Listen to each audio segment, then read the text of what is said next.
So Kevin, there's a lot of flexibility in how you can configure your bays and the interaction between the screens and how all that stuff works together. Yeah. Tell me a little bit about that.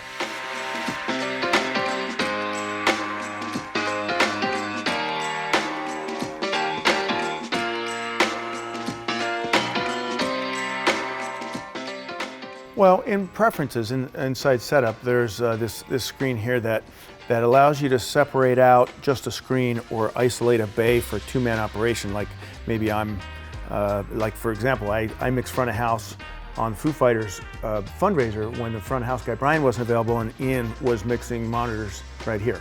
So we were doing it at the same time, and we had two Q buses, so it's like two consoles at the same time. I have to be on the same scene, but it's great. So a church who mixes front of house and monitors from the same desk, they could have a guy down there mixing monitors and the other guy mixing front of house here. That's right. Yep. And so these settings allow you to do that, or if you're on tour and you've got a system engineer that needs to step in and do something, or maybe just on a screen only, and you can save them here in this bank of settings for these. So you can link the bays, whether you want to have 24 contiguous faders flipped together, or for different layers, or sends on faders, or if I'm looking at an overview, what mixes do I want to look at? That could be linked or separate in each one, depending on your settings here. And also, there's another good one is the queuing. You can have two different queue buses. So this isn't actually tied to the presets, but you can have, that's where you would set up, hey, I'm going to be on queue bus B, you'll be on queue bus A. If we look at this other preset here, there's just a different selection of things that are linked. And here's one where maybe, now the key is to follow the colors up here to understand where you're really linked or not. When you see one of these things up at the top here section that is on its own color, then that is truly isolated. So that would be, hey, you're going to have a system tech dial in a choir for you and be isolated to that screen. He can select one channel and the rest of the console will be on a different selected channel. That's basically what we're getting at.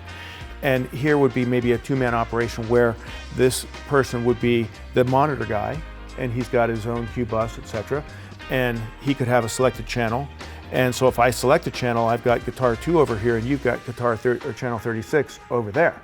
So that's exactly the kind of thing that we're talking about. And so these banks could actually be, I'm trying to think about how I would use this. I would have one maybe during line check and my setup for the day. I'd have another one for sound check. I'd have one for the opening band and then one for my show. That's right.